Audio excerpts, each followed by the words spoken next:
ça a été très rare les moments physiques où on me touche la main ou l'épaule, mais ça reste... Notoire, quand même.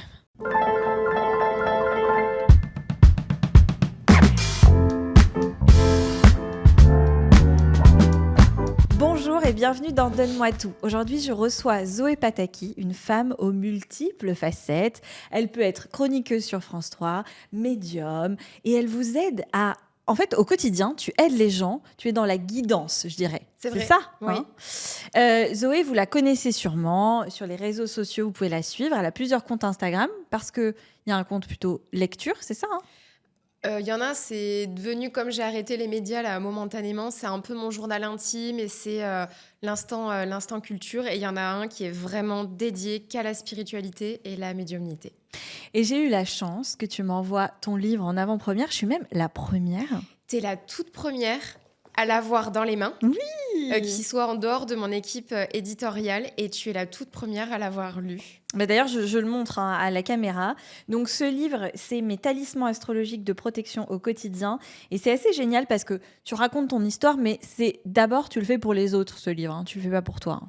J'ai raconté succinctement mon parcours, parce que je voulais pas que ce soit l'énième livre de la jeune femme qui, depuis l'enfance, voit des défunts. J'ai une approche qui est assez particulière dans la spiritualité, c'est la spiritualité rationnelle et ancrée. C'est vraiment un mantra. Et je voulais que ce livre, il puisse aider les gens dans le quotidien. Parce que la spiritualité, c'est dans des petits détails du quotidien, dans l'état d'être. Donc, ça commence par les guidances que je fais tous les matins. Et même quand je pars en voyage, soit je les prépare à l'avance, soit j'embarque mes cartes. Je sais que ça fait du bien. Je sais que c'est le petit mot que des fois j'aimerais lire moi ou que j'aurais aimé lire quand j'allais pas bien et qui peut faire toute la différence. Et ce livre, il y a une histoire assez dingue autour parce que je l'ai pas écrit toute seule. Je l'ai écrit avec un monsieur qui est décédé qui n'est pas de ma famille et que je n'ai jamais rencontré, mais qui est aussi un petit outil de prise de recul, de protection, de la magie qui est douce. Et qui aide tout simplement. Et ça, c'était important pour moi. C'était pas, je voulais pas faire un livre pour faire un livre. Oui, voilà, un énième livre sur la guidance, sur une histoire de vie, voilà. Surtout que si on a envie de suivre ton histoire et de te connaître, Zoé, on va sur tes réseaux sociaux, on suit aussi toutes les vidéos, les podcasts que tu as fait et tout ça. Donc aujourd'hui, l'idée, ça va quand même être de te connaître et de parler de toi. De toutes les manières, on parle toujours un peu de nous dans tout ce qu'on fait. Mais ça va être aussi de faire un vrai dézoom sur ce milieu de la médiumnité où on entend un peu tout et n'importe quoi. Et toi, t'es très cash et très claire sur tes convictions. Je suis très clivante. Oui, voilà. Je suis très tranchée. C'est pour ça qu'on m'enquiquine pas trop, parce qu'on sait que sur les réseaux, je prends position. Après, j'ai expérimenté cet univers. Déjà, je suis médium depuis l'enfance, donc je pense que je suis bien placée pour... T'as quel âge aujourd'hui ? Eh bien, je vais avoir 38 ans. Le 25 avril. Ouais. Oui, donc ça fait plus de 30 ans. Voilà, environ. Donc, je pense que je maîtrise bien mon sujet. Et j'ai versé dans toutes les polarités de la spiritualité. J'ai rencontré des gens qui étaient vraiment dans une gouroutisation, des gens qui étaient très solitaires, des gens qui m'ont élevée, des gens qui ont été juste de passage. Et aujourd'hui, ce qui est merveilleux, c'est pour ça que... On en parlait tout à l'heure, il faut se contraster et se nuancer dans bien des sujets et dans bien des domaines de niche, parce que tout n'est pas manichéen, tout n'est pas blanc et noir. La spiritualité, elle est très démocratisée aujourd'hui. Il y a vraiment un voile qui s'est levé. C'est bien. C'est très bien, parce que ça fait du bien aux gens et que, vu la société dans laquelle on est, je pense que ramener un côté sacré et spirituel... ça apaise l'âme et ça apaise des mots. Et ça permet de voir les choses à plus grande échelle que juste notre petit œil très terrestre et très humain.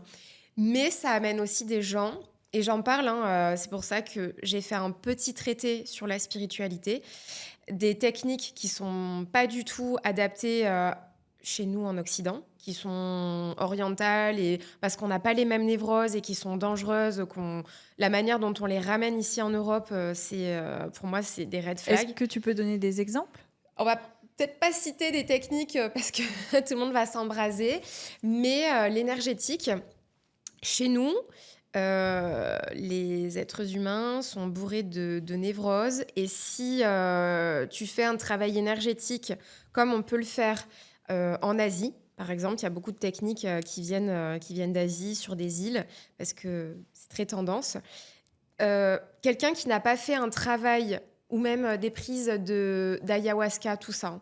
Oui. Quelqu'un qui n'a pas fait un travail psychologique, thérapeutique, de régler et apaiser des traumas, tu le confrontes en énergétique directement sur un palier de conscience où tout est levé, il décompense. Mm. Et les dégâts psychiatriques, il y en a... moi, j'ai entendu des gens qui remettaient 1 an ou 2 ans avant de revenir sur Terre. Ouais, ouais.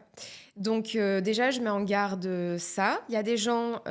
Oui, parce que c'est considéré quand même en France comme une drogue, mais on peut voir qu'à certains endroits, on propose Oui, sous couvert de thérapie, oui, oui. de tester ce qui est considéré ici comme drogue et dans d'autres pays non, puisqu'ils maîtrisent, Oui. je pense, la consommation. Ou alors, ils ne la maîtrisent pas parfois parce que c'est Et puis, des arnaqueurs. Hein. et puis même dans certains pays, il faut faire attention. Il y a Oui, des touristes, il y a eu des décès de touristes. Il faut être très prudent, il faut avoir un vrai travail thérapeutique. Parce que sinon, tu vas être confronté à ta propre noirceur, tes propres démons, tes propres traumas. Et il y a des gens, s'ils ne sont pas accompagnés par quelqu'un qui a une ben oui. vraie boîte à outils, les ravages...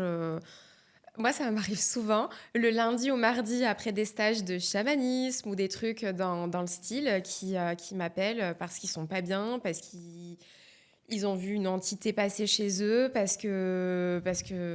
Oui, parce qu'en fait, alors juste, je voudrais qu'on fasse juste un point avant de revenir sur tout ce milieu de la médiumnité et de tous les axes possibles, parce que là, tu vas encore plus loin, parce que ça, c'est encore autre Mais chose. il y a plein de choses. Voilà, c'est ça, Il y a c'est plein très de large. choses.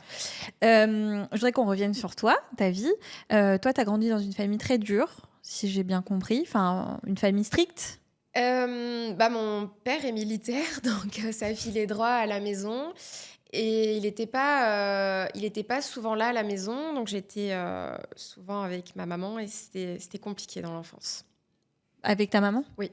T'as plus de rapport, peut-être J'ai choisi de ne plus fréquenter ma mère pour me préserver. Euh, Ça n'a pas de lien avec la médiumnité, parce que c'est une histoire de famille, hein, ce don.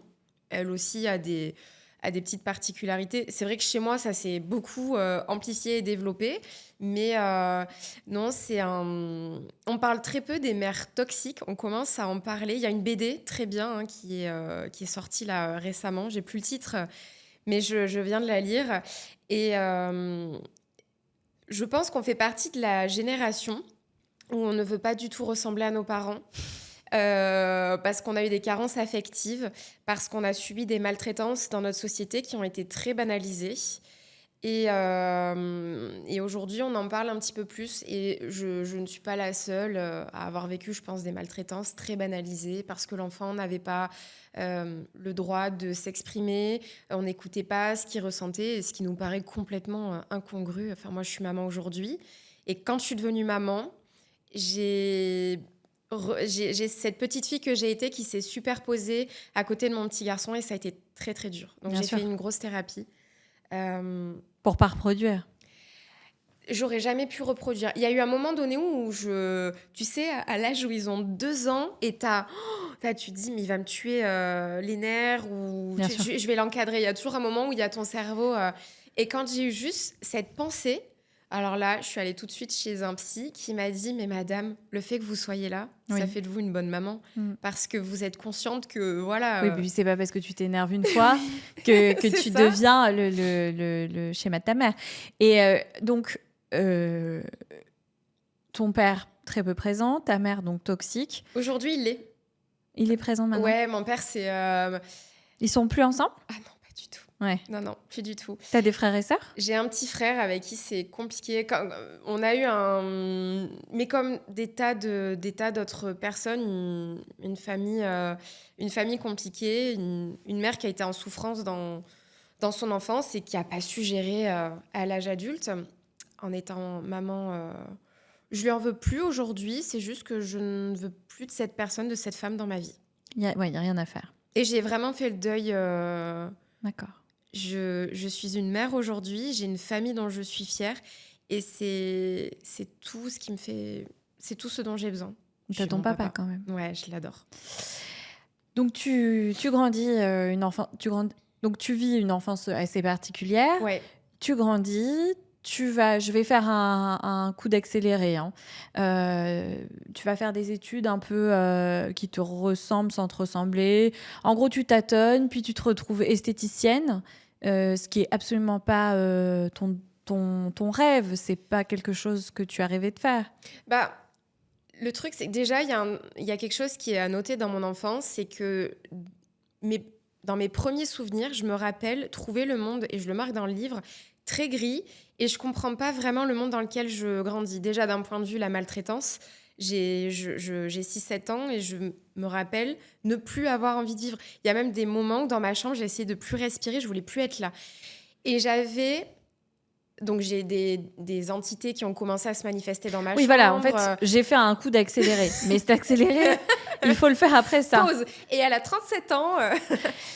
En fait, tu as des entités qui viennent te voir, qui Oui. sont des personnes décédées de ta famille ou Non, de cette maison? je sais pas.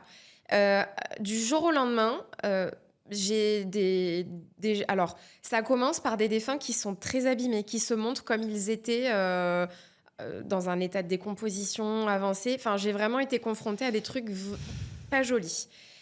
T'as 7 ans. J'en ai 8-9. Je pensais que c'était un peu plus tôt, mais je pense que j'ai plutôt 8-9 ans. Et c'est plus tard, en analysant ça, quand tu as une faille émotionnelle, quand tu es fragile, bah forcément, c'est plutôt du bas astral qui va rentrer en contact avec toi parce que les fréquences sont plus faciles à accéder. Et plus tu vas... Mais ils te font pas de mal. Non, mais par contre, on peut me toucher physiquement. Ouais. Ah non, mais j'ai vraiment... Mais tu le dis à personne? Bah, j'ai voulu écrire à ma cousine avec laquelle on s'écrivait beaucoup, parce qu'elle habitait à Perpignan et moi j'habitais à Brive-la-Gaillarde à l'époque. J'étais pas encore à Montpellier. Et je me dis que je vais lui faire peur. Je jette la lettre.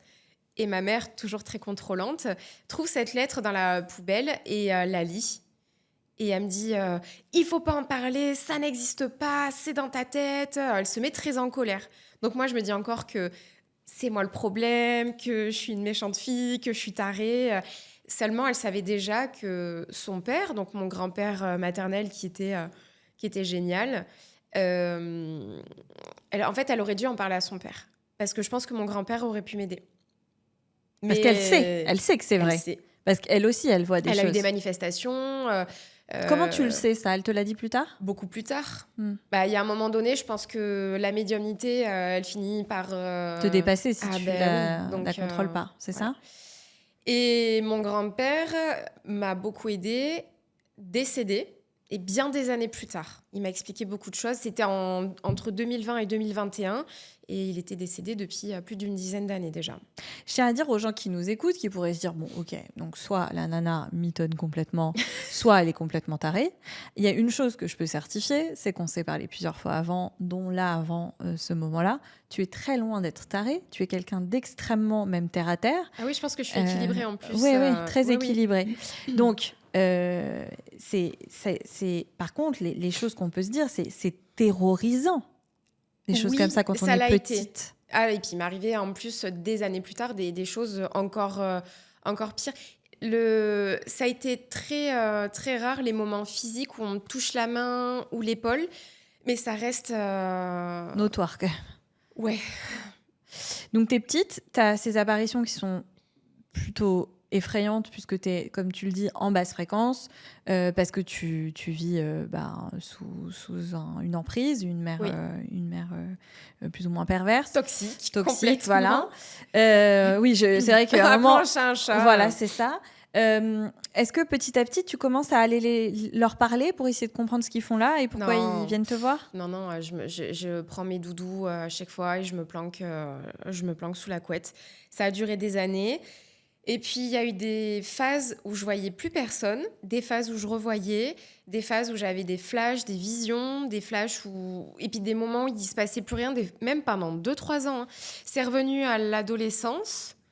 Ça s'est tempéré et à la vingtaine, j'étais en plein drame émotionnel du premier grand amour, tu sais, qui te trompe, et je savais tout. Je savais quand il était avec cette autre personne, j'en rêvais. Ouais, non, non, et puis Alors, je sais que c'est tragique, mais dans un autre sens, c'est quand même bien pratique bah l'histoire. non, parce que c'est affreux, parce que personne me croyait. Enfin, en tout cas, les gens, parce qu'il y en avait plein qui étaient au courant et qui continuent de me dire non, non, mais vraiment, il te trompe pas du tout. Ses amis à lui, peut-être. Oui, voilà. Mais qui étaient les miens aussi. Hmm. Mes copines me disaient non, non, mais vraiment, c'est impossible. Et à l'époque, ils ont perdu dans leur groupe d'amis une très gentille jeune femme.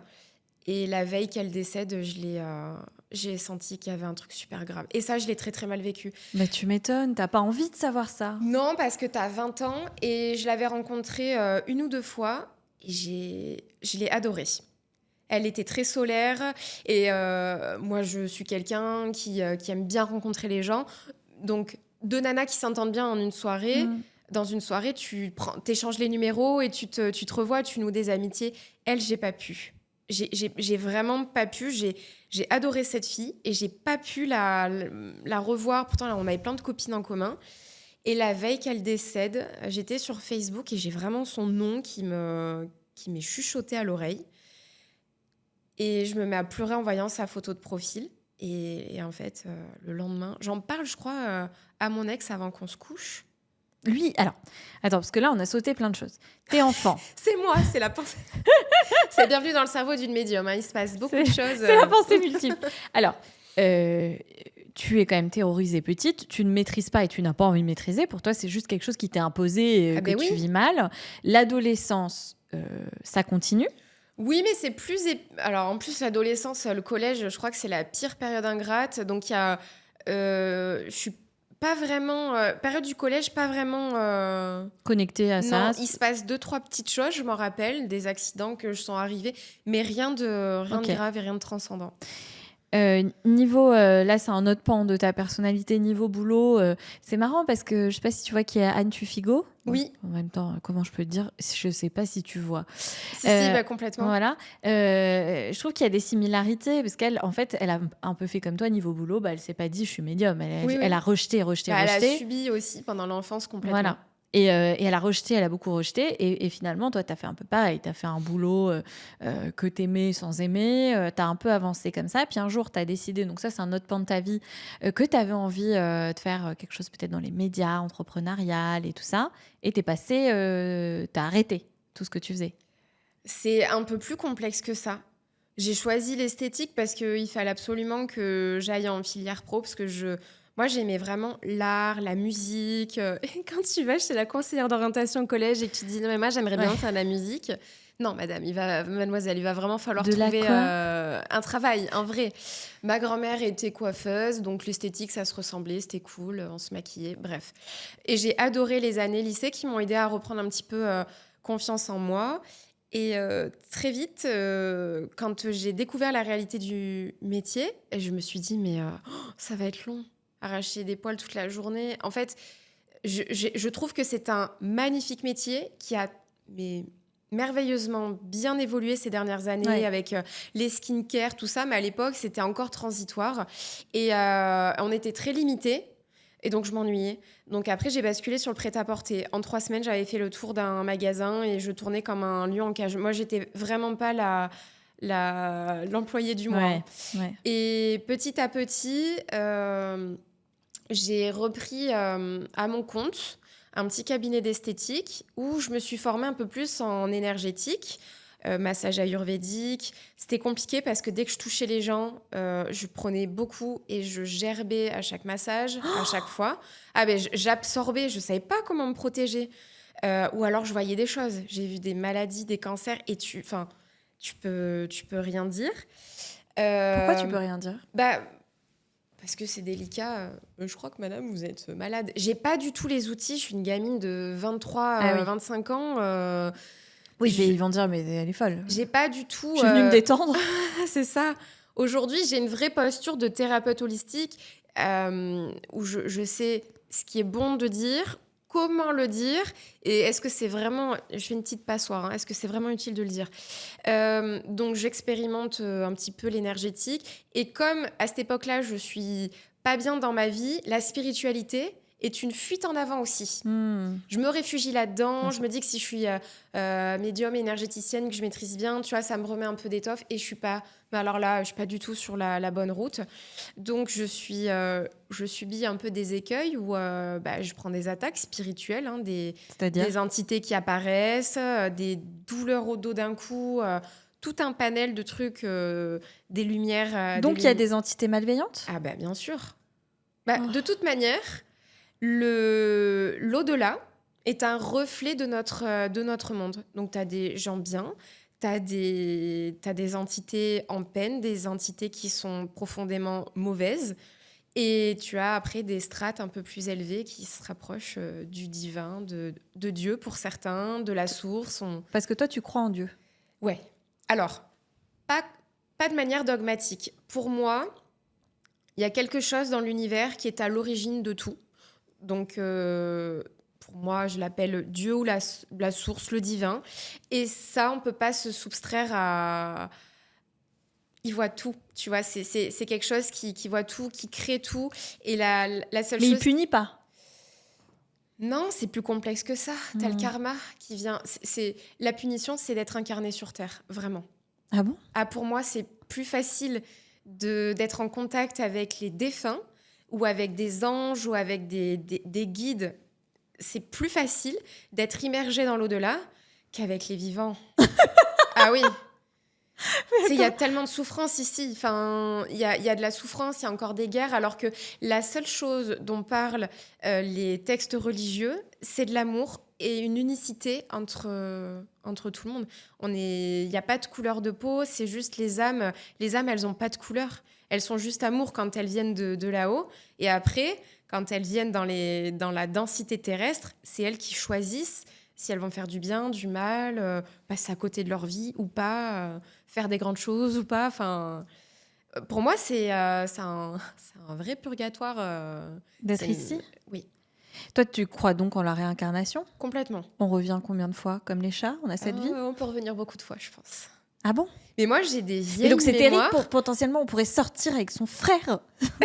Non, mais On se regroupe par famille d'âmes. Donc, ton père peut être ton frère à un moment. Oula. Tu peux retrouver des amours d'anciennes vies. Moi, je sais que mon mari, on s'est déjà vu j'ai eu plein de flashs dans d'autres vies. C'est pas la première fois où on fonde une famille, où on a un couple. Et en plus, il me fait du bien. Donc, oui, donc ça, c'est bingo. donc Voilà. à chaque fois, je dis allez, viens, on y retourne. Peut-être.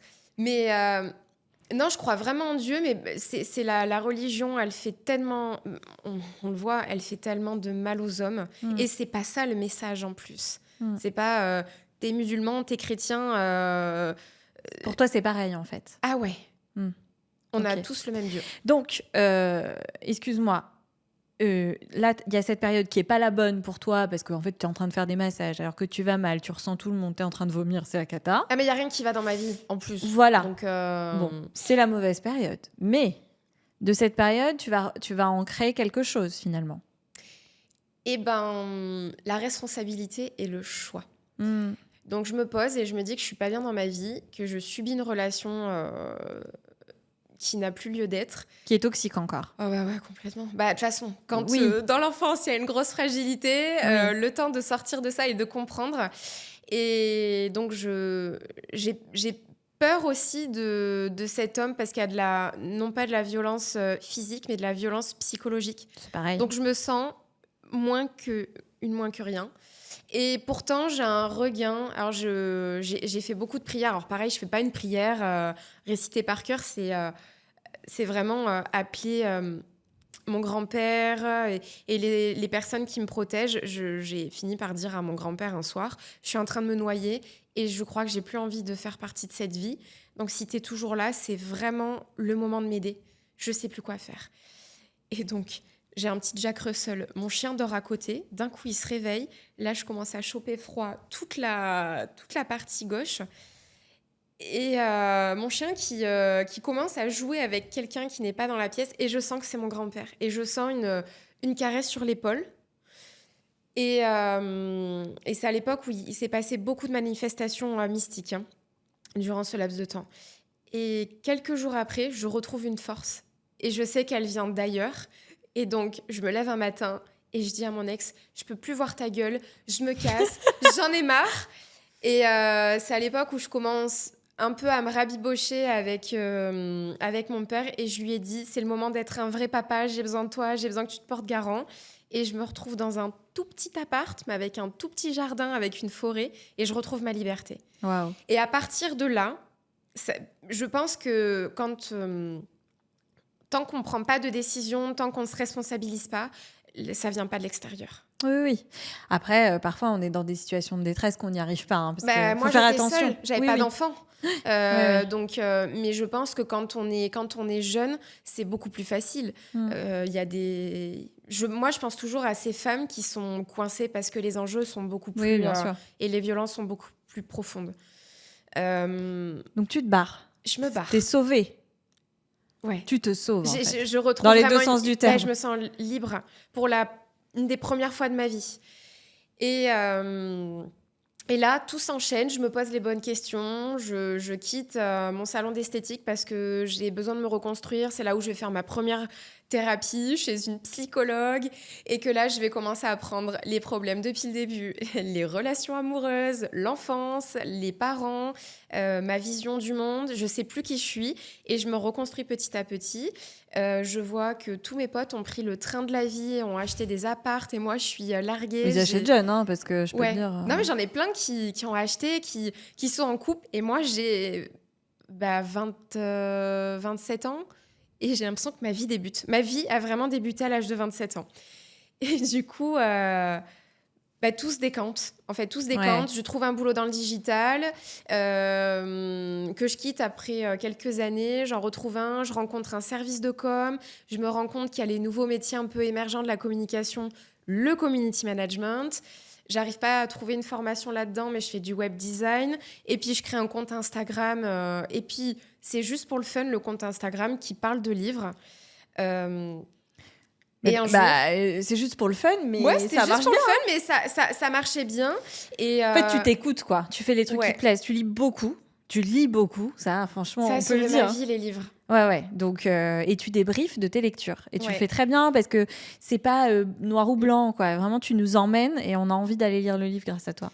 Les livres ont sauvé ma vie. Moi, j'ai pas fait de longues études, donc ça a fait aussi beaucoup ma culture. Je commence à voyager depuis quelques années, mais quand j'avais pas les moyens de voyager, ça m'a transportée dans d'autres cultures. J'ai appris beaucoup de choses et je me suis nourrie intensément de ça. Et j'ai eu vraiment le moment fatidique où la médiumnité, j'ai plus pu la mettre de côté. Et en 2020, au mois de septembre 2020, déjà pendant le confinement, et je pense que ça a été ça a joué pour beaucoup de personnes. On était centrés sur nous, sur nos familles. Bah oui. T'en as qui ont complètement pété un câble, changé de vie, Bah, qui ont bien vraiment pointé du doigt. Ça a été un projecteur sur ce qui allait, sur ce qui allait pas. Les rêves sont revenus. Moi, je garderai toujours l'image de Paris où il y a des animaux sauvages qui... Ça devait être génial. Moi, je trouve ça magnifique, en fait. Moi, je me suis dit, mais c'est merveilleux, arrêtons-nous une fois tout par an, arrêtons-nous un mois et laissons-les vivre. Oui. J'ai réentendu les buses siffler dans le ciel. C'était... Enfin, on oublie ces instants de grâce, de moments présents et toute cette faune et cette flore qui nous entoure. Qui nous fait vivre. C'est beau, c'est beau. Et bon, je l'explique dans le livre, mais il y a eu tout un enchaînement de trucs qui ont fait que j'ai dû accepter vraiment mes dons. Et à partir du moment où je l'ai vraiment accepté, parce que je pense que j'avais plus de force et beaucoup plus de recul et que j'étais mature, bien structurée aussi. Parce que pour être dans la spiritualité, il faut être bien structuré. Et oui, parce que ça peut te dépasser. Ah, complètement. Et tu peux faire du mal aux autres aussi. Ah, oui, complètement. Et des gros dégâts. Anne Tuffigo, elle en parle très bien. Hein. S'il y a bien une personne qui parle de la médiumnité et qui redore un peu notre blason, parce on nous prend pour des charlatans. Des charlatans, des illuminés. Et là, pareil, tout s'enchaîne. J'ai très vite un bouche à oreille qui marche très vite, des consultations. Et j'ai la télé qui me contacte du côté de Montpellier. On aime bien votre compte. C'est Ariane Brodier, l'animatrice, qui me dit j'aime bien ton compte, le fait que tu parles de culture de manière un peu décalée et pas trop à la Bernard Pivot, paix à son âme. Et Bernard, si tu nous entends, j'ai un profond tu peux lui respect pour parler toi. À tout moment. Et est-ce que tu veux venir faire un essai? Et à ce moment-là, je suis coincée dans un boulot où je suis manager d'une équipe de 30 personnes.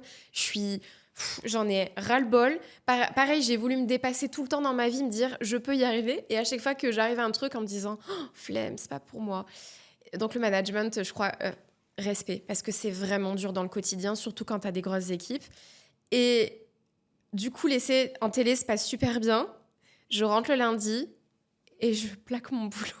Bah, c'est génial. Alors, je plaque mon boulot parce qu'attention, j'ai un mari à côté aussi, je suis pas toute seule. C'est bien que tu et le dises. j'ai pu me permettre de le faire. Oui, c'est aussi grâce à mon mari. C'est marrant parce que quand j'avais ce boulot-là, lui, il a pu se reconvertir. Tout tombait bien. Ouais, on a toujours fait les choses au bon moment. On est une vraie équipe. Ouais, une C'est vraie génial, team. ça. Donc, si j'ai pu me permettre de dire « Allez, salut, je me casse », parce que j'en avais vraiment ras-le-bol et j'étais à 2 doigts du burn-out, c'est parce qu'il était là.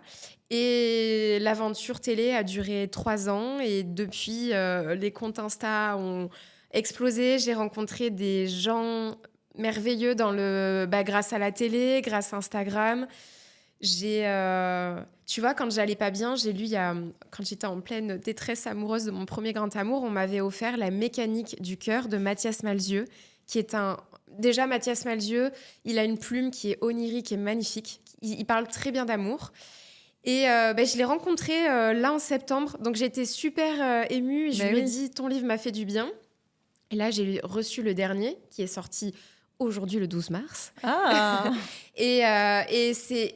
Tu vois, j'ai pu rencontrer des gens comme ça qui vivent de leur art, qui sont touchants et qui m'ont accompagnée sur mon parcours, des chanteurs, Donc j'ai une vie Et jolie. depuis, alors, quels ont été pour toi les moments les plus dingues de médiumnité, de choses que tu as reçues et tu t'es dit, là c'est costaud. Tu fais beaucoup de contacts défunts? Alors, je veux pas... C'est compliqué le contact défunt parce qu'il y a des défunts qui veulent pas parler. Il y a des défunts qui sont aussi sur leur évolution. Et si c'est des défunts qui évoluent très vite, ça nécessite aussi de baisser en fréquence pour venir parler. Je pense qu'il faut toujours penser au vivant. Ok. Accompagner quelqu'un dans le deuil, c'est expliquer de manière... Déjà, moi, je vais repositionner ça aussi dans le podcast, c'est important. Toute personne qui ne va pas bien doit avoir un professionnel de la santé mentale dans le médical. Psychologue, psychanalyste, psychiatre s'il y a une pathologie. Déjà, une pathologie psychiatrique, moi, je ne prends pas. Je ne peux pas prendre cette responsabilité. Quelqu'un qui est en deuil, ça peut faire du bien la spiritualité pour expliquer ce qui se passe de l'autre côté. Et je le répète, c'est beau. L'au-delà est beau. L'au-delà n'est pas gris, l'au-delà n'est pas froid, c'est pas ça l'au-delà. C'est vraiment plein de lumière, plein de contrastes aussi. Et c'est pour nous vraiment la difficulté. Donc, quand il y a un contact défunt, moi je dis toujours, j'aime bien faire des guidances parce qu'il y a des guides qui vont toujours donner la bonne phrase, le bon mot, tu sais, la petite impulsion pour reprendre son chemin ou avoir la guidance, la voyance ou le soin énergétique, ça doit être le petit plus. On ne doit pas se raccrocher à ça comme à une bouée de sauvetage. Ça doit être le petit plus pour... Ça y est, ça m'a redynamisé, c'est vrai, je ne le voyais pas sous cet angle-là. Et je n'aime pas faire de contact défunt parce que déjà, les gens pourraient avoir une vraie dépendance à ça. Et ça, je m'y refuse. Bah, moi, la première. Je ne suis pas dépendante, mais c'est-à-dire que quand mon papa est parti, j'ai pu... là, il est parti il n'y a pas longtemps. Donc moi, je suis encore sous le choc. En fait, je me rends compte maintenant. Je fais une psychanalyse. Je me rends bien compte que j'ai pas avancé d'un iota du jour où il est parti dans mes bras. Il est parti il y a combien de temps ? Il y a 3 ans. Ok. Mais pour moi, ça n'est pas possible, en fait. Bah, un père, c'est un repère. Ah oui, en plus. Mais surtout, quelqu'un que tu as au téléphone tous les jours. Donc déjà, je pleure plus quand j'en parle. Je dirais que c'est le premier truc. mais c'est très compliqué pour moi. Et j'avais fait un contact défunt le soir avant l'enterrement parce qu'il fallait absolument que je sache ce qu'il fallait que je fasse. Ils sont présents pendant les 3 jours, en plus avant les funérailles et Ah un bah il y a petit eu peu son après. odeur dans la pièce, Ouais. c'était assez... j'y croyais sans y croire, hein. Je vais pas te mentir, Zoé, parce que je sais pas, je restais quand même sceptique et tout ça. Et Il puis, faut. je reçois Stéphane Alix dans mon podcast parce que je faisais un podcast, je faisais la première saison de Donne-moi tout sur YouTube autour de la sexualité. Là, j'en avais vraiment rien à foutre de la sexualité. Ce qui m'intéressait, c'était de trouver mon père quelque part. Et on me propose Stéphane Alix. Je dis, c'est incroyable. Il vient sur mon canapé, je vois cette espèce d'homme aux yeux perçants, Il est génial. brillants. Il y a des gens qui Et je lui sont ai dit, mais vraiment spécialisés en plus je dans veux le contact revenir. défunt. Et il m'a dit, non. Bah, c'est un vrai médium et quelqu'un qui a une vraie éthique. Mm. Et Il m'a dit pas déjà, nombreux. aujourd'hui, j'ai tout donné, mais il m'a dit non. Il m'a dit dans 2 ans, dans 3 ans, va voir quelqu'un d'autre, mais moi, non. J'étais hyper vexée. J'étais vexée comme un pou, mais je Et me pourtant, il sentais a bien. raison. C'était bizarre. J'étais vexée, mais je suis sortie de cette consultation. Donc, pour ceux qui y croient, pour ceux qui y croient pas, qui nous écoutent, moi, je raconte mon vécu et je ne l'impose à personne. Il m'a refait des gestes de mon père qui sont hyper qui ne ressemblent qu'à lui. Personne ne pouvait savoir. Des détails, la manière dont il s'épilait avec sa pince à épiler, qu'il avait tout le temps dans une poche. Enfin, je veux dire, comment il aurait pu savoir ça? Et surtout, quand j'ai appelé, on m'a demandé à ne pas dire mon nom, parce qu'on m'a dit, on va encore nous traiter d'arnaqueur. Et finalement, Pierre Jonas. Ok. Et finalement, quand je suis partie, j'ai eu des rayons de soleil sur moi, chose que j'adore quand le soleil me brûle, j'adore. Et j'ai marché tout le long et j'étais quand même... J'avais vachement de force. Mais j'étais un peu vexée qu'il ne veuille plus me revoir. Moi, je trouve ça bien. C'est intéressant ce que tu dis parce qu'il y a plusieurs formes de médium. Moi, je suis pas à l'aise avec le fait de faire que du contact défunt parce que tu vas avoir des petites bribes de phrases. Des fois, tu vas avoir des choses qui sont très claires. En fait, toutes les séances de voyance ne sont pas extraordinaires. Ça, on le fantasme beaucoup. Oui. Donc, il y a des gens qui sont très déçus parce que bien souvent, c'est des guides qui vont prendre le relais, qui sont beaucoup plus éthérés et qui vont pointer sur ce qui va pas dans la vie et que du coup, on n'est pas venu pour entendre ça. Et les défunts, t'en as qui vont donner beaucoup de détails, d'autres non. Quelqu'un qui vient de décéder, c'est ultra facile. Il a encore une densité qui est très proche de la nôtre. Mais plus il avance et plus c'est diffus. Mais il y a des gens qui vont être très spécialisés dans le contact des femmes. Moi, j'ai toujours eu un rapport très compliqué avec les défunts. C'est très intrusif. T'as quelqu'un qui débarque dans ton salon comme ça, que tu vois physiquement. Moi, chaque fois, je fais des attaques cardiaques. Ah bon? Ah oui, non mais oui. Parce que là, moi, si je te dis, est-ce que tu vois mon père quelque part? Non. Je le sens, j'ai trop froid depuis tout à l'heure. Ah bon? Ouais, bah oui. T'as plein de petits points lumineux qui sont derrière toi et qui ont commencé à partir du moment où t'en as parlé et je suis gelée. Donc, c'est l'histoire de ma vie. Quand on parle de médiumnité ou quand quelqu'un parle d'un défunt, je pourrais claquer des dents. C'est incroyable. Tu me touches les mains, elles sont gelées. Mais pour autant, tu vois, il est là. Il n'a pas forcément quelque chose à dire, à part qu'il y a plein d'amour et que c'est beau, tout simplement. On fantasme le contact défunt, mais il y a des gens qui ont beaucoup de choses à dire chez les défunts, d'autres un peu moins. Oui. Et ça dépend d'une personne à une autre. Pour le coup, lui, il était vraiment... il y croyait pas du tout à ce genre de choses. Ton père? Oui, même c'est ça qui est génial. Plutôt énervé même contre ça, en disant on vole pas les gens sur leur tristesse et leur malheur. C'est ce que j'entends sur Instagram à chaque fois. Parce qu'il y a l'argent. Oui. Et alors pourquoi on vous paye? C'est une question parce que les gros vénères me disent à chaque fois que je suis un charlatan, que je devrais pas avoir le droit de vote, que Quel rapport? Non mais je sais pas, je devrais pas exister, que je profite de la détresse des gens. Moi, je n'ai jamais profité de la détresse des gens. La seule prétention que c'est j'ai pas eu le choix que d'avoir ça. Et vraiment là-haut, parce que tout ce que je sais aujourd'hui sur la spiritualité, j'ai pas suivi les enseignements de quelqu'un. Hein. C'est vraiment là-haut où on m'a tout enseigné à travers des rêves, à travers de l'écriture intuitive, des présences. Donc la seule chose que je fais, c'est accompagner les gens en douceur. Je ne me substitue jamais je veux pas cette relation de dépendance. Je ne suis pas thérapeute, je ne suis pas psychologue Oui. ni coach. Donc, je suis juste là sur un one-shot. Pourquoi on nous paye? Ben, quand tu allais voir le rebouteux ou le chaman au fin fond du village, on vivait de troc. Il n'y avait rien qui était gratuit. On ramenait des légumes, de la C'est vrai que les viande. gens ont beaucoup moins de mal à payer, par exemple, quelqu'un qui va leur enlever une verrue, alors qu'en fait, c'est un peu la même chose, mais Bah, pour... on est tous dans la même. Mm. On est tous dans la même partie. On travaille avec l'intangible, en fait, le Mm. monde invisible, ni plus ni moins. Et ben, aujourd'hui, je suis désolée, mais on peut pas vivre d'amour et d'eau fraîche. Moi, je peux pas recevoir je sais pas, des carottes, des salades, du troc. Ben Non, on oui. est dans la vie réelle aussi. Puis j'ai pas le choix. Et je pense que je le fais bien. Donc, au même titre, tu sais, les ostéos, il y a encore 15 ans, c'était des charlatans, hein. Les ostéos, ils n'avaient pas le droit de mettre leurs plaques. Ouais, c'est vrai. C'était du bouche à oreille. Aujourd'hui, ça s'est démocratisé. Bah oui, l'ostéo, il n'a pas volé la place du kiné. Il est complémentaire. Mais surtout que ça a toujours été là. On a toujours eu Mais ce qu'on oui. appelait les sorcières, en Mais fait. même dans le monde politique, attention, la magie et l'ésotérisme et la spiritualité ont une très très grande place, hein. D'ailleurs, si on a des professions qui sont légales, c'est depuis 94 et c'est François Mitterrand qui l'a rendu officiel parce que il était entouré d'astrologues, de médiums, tout ça. Toi, tu as déjà fait, tu vas pas pouvoir dire qui, mais à des gens connus Oui, oui, qui oui, t'appellent oui. et qui disent qu'est-ce que je dois faire. C'est pour des choix, c'est...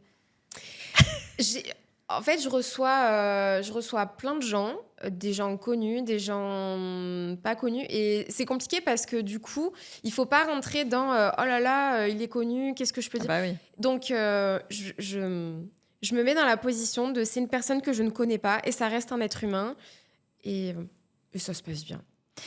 Est-ce que tu as vu des faits mondiaux d'actualité, ou près de chez toi, hein, mais qui se sont déroulés, que tu avais vus, d'actualité, que tu as eu des flashs, tu savais que ça allait arriver? Avant le Covid, vraiment un mois avant, c'était trop bizarre ce rêve. J'étais dans un appartement et je voyais des centaines de personnes mortes dans les rues. Et je me mets à pleurer parce que je veux aider ces personnes et je comprends pas. Et ma meilleure amie me touche le bras en me disant, tu peux rien faire, c'est leur destin. Et peu de temps après, il y a eu le Covid, il y a eu quand même pas mal de décès. Donc ça, c'est assez... Après, qu'est-ce qu'il y a eu? Aujourd'hui, Là, par exemple, sur le futur, si je te disais, en tant que médium, est-ce que tu peux me dire qui va être élu aux prochaines élections? non. C'est Non, pas ton parce truc, ça. que c'est pas vraiment mon truc. J'ai pas la vérité absolue. La seule chose que je peux te dire, c'est que après le Covid, je pense que le monde était en train de prendre une trajectoire qui était vraiment pas lumineuse et qui était pas pour le bien de l'être humain et qui devenait quand même de plus en plus liberticide. Et je pense que je sais pas, est-ce que les gens ont eu un sursaut? Est-ce qu'il y a eu assez de lumière, assez d'amour, et assez de gens qui se fédèrent pour ça? Parce qu'il y a quand même beaucoup d'énergéticiennes ou des gens qui ont prié pour que finalement tout ce qu'on a vu en tant que médium, ça s'est pas passé. Moi, je voyais vraiment des gros conflits en France. Et là, aujourd'hui, je trouve que ce n'est pas pertinent de dire il va se passer ça. On est je pense, dans une conjoncture qui est assez délicate d'un point de vue géopolitique. Mm. Est-ce que c'est sain de dire aux gens, ouais, ça va péter, qu'est-ce que ça va apporter Des angoisses, ouais. fondamentalement? Et quand tu apportes des angoisses, tu sais, c'est ce que j'explique quand je forme des gens, que je fais des petits ateliers. Quand tu jettes un caillou dans la mare, ça fait un petit cercle et puis tu vois, en résonance, ça en fait d'autres. Si tu mets de la lumière, du positif, ça va rayonner tout autour de toi. Bien sûr. Si tu commences à faire rentrer les gens par des biais cognitifs aussi, hein, ça c'est, y a plein de coachs et de thérapeutes, ils adorent ça, jouer sur les biais cognitifs, faire peur, comme ça après ils récupèrent des consultations. Moi franchement, j'ai pas du tout envie de rentrer là-dedans. Je comprends. Et je dis toujours, en fait, c'est une phrase que j'ai marquée ce matin sur Instagram, anticiper les problèmes, c'est potentiellement les vivre 2 fois. Donc, on verra au moment où ça se passe. C'est vrai. Et puis peut-être qu'il va rien se passer du tout. Mais toi, parfois, malheureusement, tu es obligé de les anticiper parce que tu te les prends en pleine face sur le quotidien ou sur des gens que tu croises. Ou... Par exemple, pour ton fils, tu fais attention si tu as déjà reçu des messages. Mon fils, il est un peu connecté comme moi. Donc, pour moi, j'ai pas de... C'est un gamin qui est baigné de lumière, qui s'entend bien avec tout le monde, qui est très lumineux, qui a beaucoup d'amour chez lui. Donc, tout va bien. Aujourd'hui, enfin, j'apprends à m'écouter. Ouais. Et quand je ne sens pas quelqu'un dans le domaine pro, j'ai sorti des gens de ma sphère amicale, je fais plus de sentiments, je tiens les gens à distance pour préserver aussi cette... Oui, parce que tu parles beaucoup de ça. Tu dis que les gens n'écoutent pas du tout leurs intuitions. C'est-à-dire, Non. il y a des red flags énormes qui se mettent en Oui. route. On le sait. Ah bah oui. Mais combien de fois on dit « Purée, mais en plus, je savais qu'il Oui. fallait pas faire ça. » Oui, oui. Ah ben on est Pourquoi on guidé fait ça en permanence parce qu'on est déconnecté. En fait, on est tellement dans le faire en permanence et dans une course. On est dans une société de surconsommation, de très capitaliste. Donc, on a toujours des besoins. Je te jure, moi, c'est quand je voyage et que finalement, tu es au fin fond de l'Afrique avec un t-shirt et un petit sac à dos. Et tu es là, tu sens les odeurs dehors, tu vois le sourire des gens où tu te dis, mais c'est ça, la vie. Donc, on est déconnecté de notre spiritualité, du calme et du silence. Oui, je te le fais pas dire. Et puis les réseaux sociaux n'aident pas quand même, parce que là, je vais faire un peu la boumeuse. Et je suis la première. Hein. Je suis la non, première. Mais moi, je suis la team boumeuse aussi. Ah bah oui. Et puis, mais moi, j'ai un calendrier des posts. Enfin, je sais que c'est un de mes travails. Et toi aussi, hein, les réseaux sociaux. Moi, j'en ai marre. Là, je suis dans la phase où... c'est épuisant. C'est énergivore. Et en plus de ça, ça met les gens... Moi, j'arrive à me remettre dans ma bulle. Mais je pense qu'il y a des tas de gens qui idéalisent la vie de certaines personnes sur les réseaux sociaux. Et le pire, c'est que quand tu connais ces personnes qui sont ultra suivies, soit ce sont des vraies saloperies, soit en fait, elles sont ultra tristes. On a perdu quelque chose. Une petite commande. C'est quelqu'un qui est venu. Donc, les réseaux sociaux, oui, ça nous met dans des... Et toi, en plus, avec les photos, tu vois des choses. Ah oui. Non, mais ça, c'est mes copines qui me le font. J'ai un date avec lui, qu'est-ce que t'en penses? Et des fois, j'ai envie de dire, écoute, je suis pas sûre. Et c'est ça, il faut laisser... Oui, ça doit être chiant un peu. C'est toute la difficulté de mon métier aujourd'hui, c'est qu'il faut laisser le libre arbitre. Donc, il faut mettre sur des pistes. Pour moi, c'est toujours très compliqué, hein, le rapport à la voyance. Hein. C'est mettre sur des pistes, laisser un vrai libre arbitre et faire voir les choses sous un autre angle. Mais je vois les gens comme ils sont.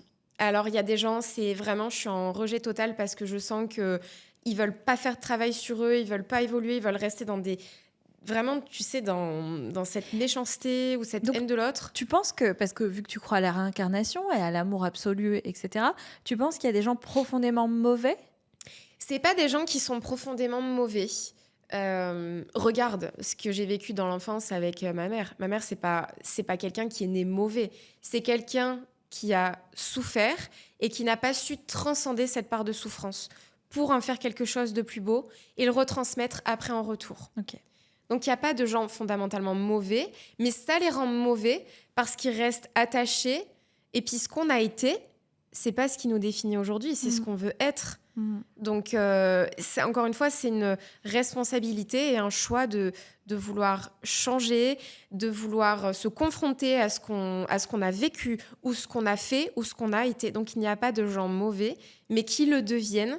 Puis alors, plus tu traînes dans ta vie à pas te confronter à certaines choses, et c'est compliqué. Mais moi, là où je porte un point d'attention quand même, c'est de se dire que chacun a une sensibilité très différente. Oui. Et donc, de ce fait-là, certaines personnes comme toi ont une force extraordinaire et tu as réussi, toi, à transformer tout ce que tu as reçu de triste et de mauvais en quelque chose de joli, de positif et surtout dans la transmission aux autres. En revanche, il se peut que certaines personnes n'aient pas la possibilité de le faire parce que leur sensibilité fait qu'ils n'arrivent pas à sortir d'un tourbillon... tu vois, après, la sensibilité, tout le monde n'est pas fait pour être thérapeute holistique ou médium.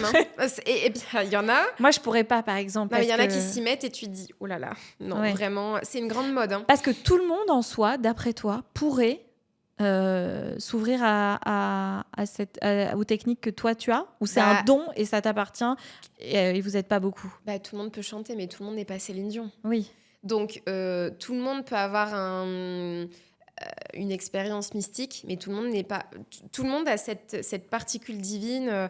On pourrait tous faire du soin énergétique si on l'apprenait dès qu'on était enfant, ça j'en suis convaincue. Après, travailler sur des strates un peu plus élevées, c'est pas la mission de tout le monde. Oui. Et il y a pas de. T'en as qui vont faire de l'humanitaire et qui vont changer ou qui vont révolutionner, tu vois, qui vont être dans la résistance et qui changent le cours de... Et t'imagines la lumière que ces personnes-là, elles mettent dans Au le service monde de l'autre, oui. de manière durable. Donc après, libre à nous, qu'on soit avec cette sensibilité ou pas. Et qu'on n'arrive pas à surmonter les traumas. Parce que je fais toujours attention à ce que je dis ou ce qu'on dit à ce sujet-là, parce que c'est très culpabilisant. Fut un temps, moi, Oui. j'avais un discours que je n'ai absolument plus aujourd'hui, parce que j'ai été confrontée, pas moi, mais des gens proches, sur la dépression et les médicaments. Où j'avais un discours très binaire. Oui, il faut pas prendre de médicaments, parce qu'après, t'arrêtes plus, puis c'est des pansements, et puis oui. Mais alors, il y a quand même des médecins intègres qui donnent des médicaments, et à raison, parce qu'à ce moment-là, la personne ne peut plus gérer, elle est en danger Et sans. puis il y en a, enfin, je veux dire, il y a un problème qui est médicalement prouvé. Donc, bien sûr qu'il faut des médicaments. C'est aujourd'hui, tu sais, moi j'ai entendu des gens, on m'a même écrit, oui, est-ce que je dois faire ma chimio Non mais les gars, mais bien sûr. Et puis à partir du moment où il y a quelque chose qui s'est manifesté dans la matière, tu dois guérir ton esprit, ton âme avec la spiritualité, mais ton petit corps, tu vas le soigner avec la médecine traditionnelle, hein, Ouais, bien et sûr. tu vas pas faire l'impasse là-dessus. Hein. C'est bien que tu dises ça aussi. La dérive spirituelle, elle est immense par Ouais. rapport à ça. Ouais.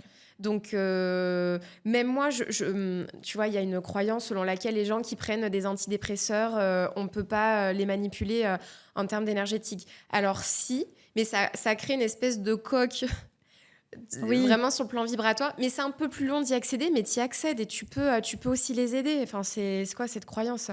Mais la dépression et le fait d'aller mal dans sa vie parce qu'on n'est pas au bon endroit avec les bonnes personnes, ce sont deux choses différentes.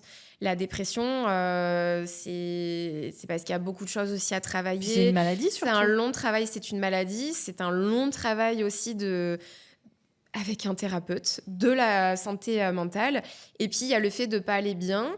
Moi, j'ai eu envie de me foutre en l'air tous les 4 matins. Dans ma vie, ça m'arrivait plein de fois. Hein. Et le fait que je sois encore là aujourd'hui, c'est un miracle. Mais le fait est que je sois là. C'est deux choses différentes. Je te remercie. Dieu m'a donné la foi. Je rigole. Je sais pas pourquoi Ophélie Winter est venue dans ma tête à ce moment-là. Mais il y a cette notion de... T'as raison sur le fait de ne pas être culpabilisante sur la dépression ou de la bipolarité ou d'autres... D'autres pathologies, ouais. D'autres pathologies aussi psychiatriques. Mais il y a aussi ce fait que si ça va pas dans ta vie, il y a aussi des choses peut-être à améliorer ou changer. Et ça, c'est ta responsabilité. Et encore une fois, ça ne peut pas venir de l'extérieur. Oui, c'est nous-mêmes qui faisons de nous-mêmes ce qu'on veut de nous-mêmes. De toute façon, le psy, il va te dire, hein, on en est où dans la vie, dans le boulot, dans les amours. Et puis après... C'est un psy du Sud, ça, non? Exactement. C'est un psy très chaleureux. Mince, c'est mon accent de sudiste qui s'est réveillé. Alors des fois, je fais une rechute. Je fais très attention à le gommer quand je suis à Paris. Mais pourquoi? Non, mais parce qu'on me traite de cagole. Ah, moi, je suis bordelaise, je dis rose et tout, je m'en fous. Ah oui, ça, oui, j'ai entendu dans ton podcast. Mais bien sûr. Rose. Mais des fois, je fais une rechute comme ça. Mais attends, c'est pas des rechutes, c'est la beauté du Sud. Moi, j'adore. Une séance avec toi, une séance avec Zoé Pataki, ça se passe comment? Alors...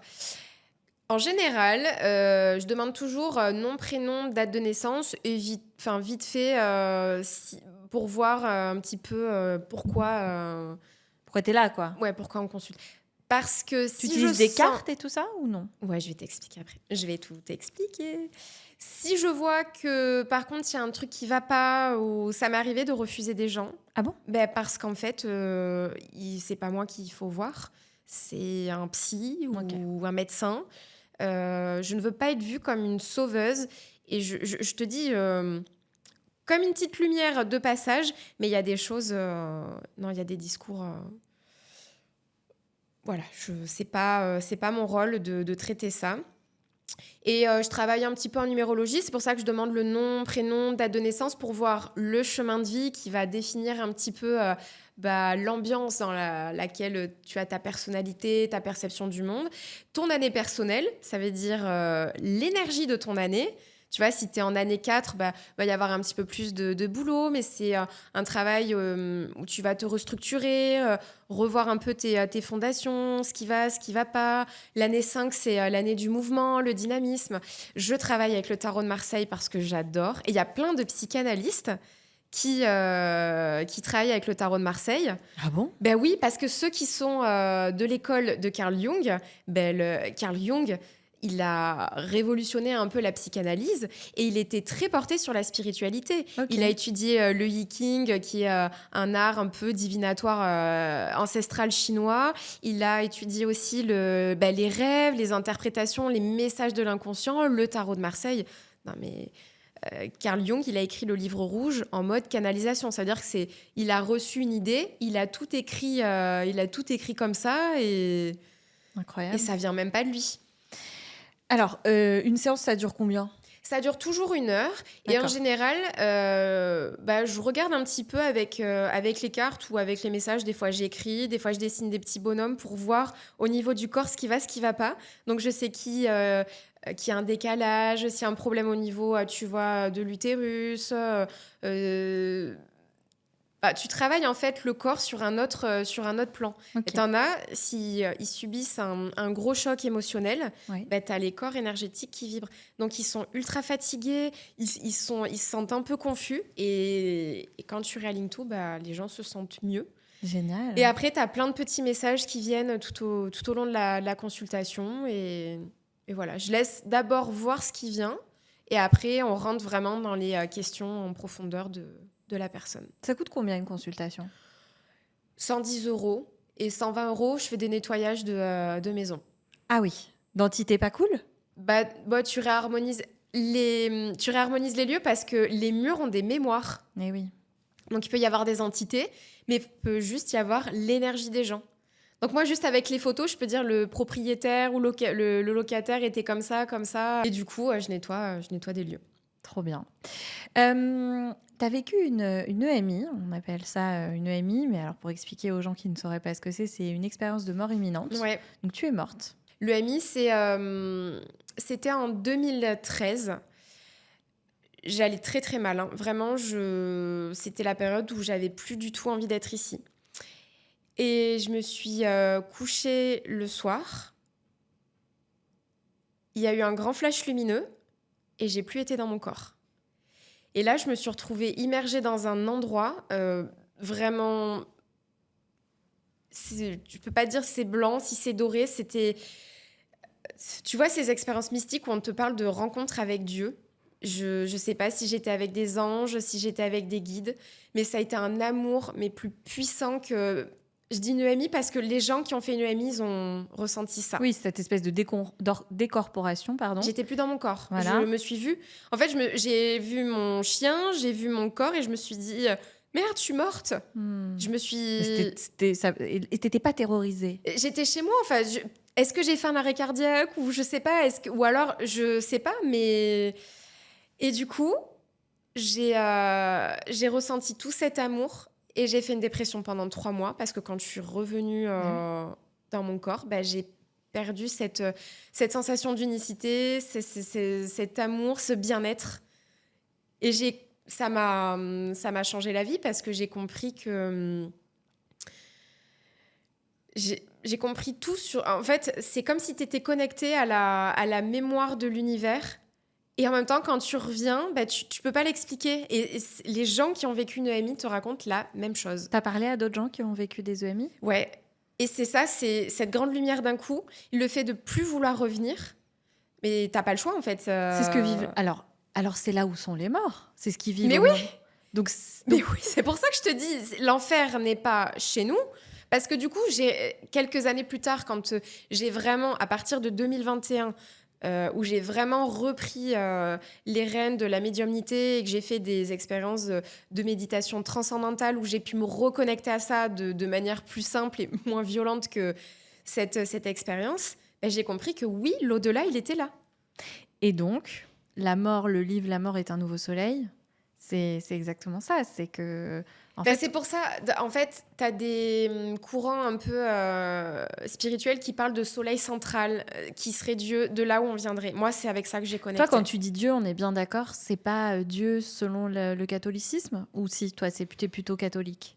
Bah, moi, je suis plutôt Chrétienne? catholique parce que je fais des prières en latin avec les saints, les saintes. Oui, Je vais me recueillir dans les églises. C'est juste que c'est très dogmatique. Les textes sont dogmatiques. De toute d'accord. façon, il ne faut pas Oui, oui, oublier que les textes, ils ont été écrits par des hommes aussi, oui. modifiés à des fins de pouvoir, donc on n'a pas complètement le vrai message originel. Cette expérience, je l'appelle EMI parce qu'en fait, elle a changé ma vie. Mm. Mais elle a été... l'effet couscous derrière, c'est que j'étais coincée dans une vie, j'avais ressenti l'amour, une puissance phénoménale, et puis je me retrouve en mode Mais t'avais encore des choses à faire ici, c'est ça hein, que tu dis? ah bah je pense. Mm. Et après j'ai vécu un deuxième ouais, je sais pas si c'est EMI, mais je pense qu'on n'en est pas très loin non plus. Au moment de la naissance de mon petit garçon, il va pas bien du tout, son petit cœur est en train de battre très faiblement, et là on me dit bah c'est césarienne d'urgence. Donc moi, je me liquéfie parce qu'à aucun moment, c'est mon premier bébé, j'en ai qu'un, à aucun moment donné, je me suis Mais programmée oui, bien sûr. pour une césarienne. Et donc j'ai une anesthésie, je prends un coup de scalpel, je sens qu'on m'ouvre le ventre, et là, je vois une immense lumière, et, et puis je reviens, mais vraiment quelques instants plus tard, je peux même pas te donner le décompte. Je rencontre ces deux petits yeux noirs parce qu'il est né les yeux ouverts, qui me regardent, mais il était déjà habillé. Et quand j'ai fait une hypnose, en fait une hypnose avec un copain thérapeute, j'ai vu le moment de l'autre côté où en fait je suis allée chercher mon fils, parce que quand un bébé naît, c'est le moment où l'âme elle vient se greffer. Et t'as des âmes, l'incarnation, la densité terrestre, elle est tellement dure parce qu'il y a un manque d'amour, un manque d'unicité, comme je t'expliquais là juste avant avec le MI, que il y a des âmes qui se disent oh non, et qui peuvent paniquer, et tu peux avoir c'est pour ça aussi qu'il y a des drames des fois. Mhm. Moi j'ai cette vision, attention, qui est spirituelle, qui m'appartient, Oui, voilà. partagée par beaucoup de mes consoeurs et mes confrères, mais on n'est pas obligé d'y adhérer non plus. Et dans cette méditation, en fait, je me suis vue monter et chercher mon petit garçon et redescendre avec lui. C'est beau. Ouais. Ah, ça a été une expérience. Peut-être qu'elle était encore plus belle que cette espèce d'EMI, Ouais. finalement. Donc tu n'as plus peur de la mort. Tu n'as pas peur de la mort. Ah non. Tu n'as pas envie d'y aller parce Non. que tu as ta vie ici et que... Non, parce que je me dis que j'ai encore plein de belles... Ma vie, elle est jolie aujourd'hui et que Mhm. j'ai plein de belles choses à vivre. La seule chose, c'est laisser mon petit bonhomme ou mon mari. Mais j'espère être la première à partir, parce que vivre dans un monde où ils ne sont plus là, j'ai beau être médium et j'ai beau savoir... Tu viendras leur rendre visite. Ouais, si moi je devais partir vraiment en dernier, C'est terrible, oui. oui, Non, mais de toute façon, il y a un sens qui marche pas. On ne doit pas partir. laissez-moi partir en Et prince. vraiment, j'embrasse contre mon cœur tous les parents qui ont perdu un enfant ou qui J'en ai plein. qui ont vécu cet enfer. Hein. C'est un enfer. Euh, C'était merveilleux. J'ai appris plein de choses. J'ai encore 1000 questions à te poser. Mais Je sais, voilà, c'est l'effet que ça fait. on va faire un autre épisode hein, parce que là, moi, j'ai encore 1000 choses à te demander. Deux choses pour terminer cet épisode. J'en profite. Je me paye ma séance.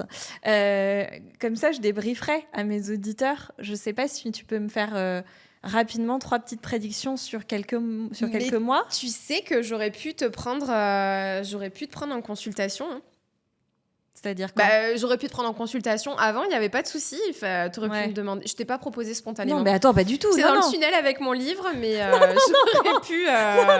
Non, mais est-ce que tu peux me dire, par exemple, j'ai quelque chose de précis. J'ai une association à venir. Je dois signer dans quelques jours quelque chose pour m'associer avec des gens. Je peux pas le dire là parce que c'est pas pour ne pas le dire à toi, mais je peux pas le dire là parce que comme c'est pas sûr que j'y aille. Qu'est-ce que tu en penses? Est-ce que tu vois quelque chose? Tu dois rentrer dans une association. Mm. Pourquoi je vous vois à deux rentrer là-dedans? Tu rentres en même temps que quelqu'un d'autre? Bah du coup, apparemment non. Je rentrerai dans une association à plusieurs. Je devais rentrer avec une personne. Ils ne veulent pas cette deuxième personne. Ils ne veulent que moi. Bah, c'est peut-être ça qu'il faut réussir. En fait, moi, je te vois y rentrer à 2 quand même. Hein. Pas à plusieurs. Pas. J'ai le chiffre 2. Ok. D'accord. Et si tu avais quelque chose spontanément comme ça, que tu ressens? Bah, c'était ton papa surtout qui Oui. était là. Donc, du coup, ça va être difficile de faire abstraction, mais qui... Attends, on va laisser... Bien sûr. De toute façon, tu couperas en montage les longueurs. Il me faut du temps pour entendre.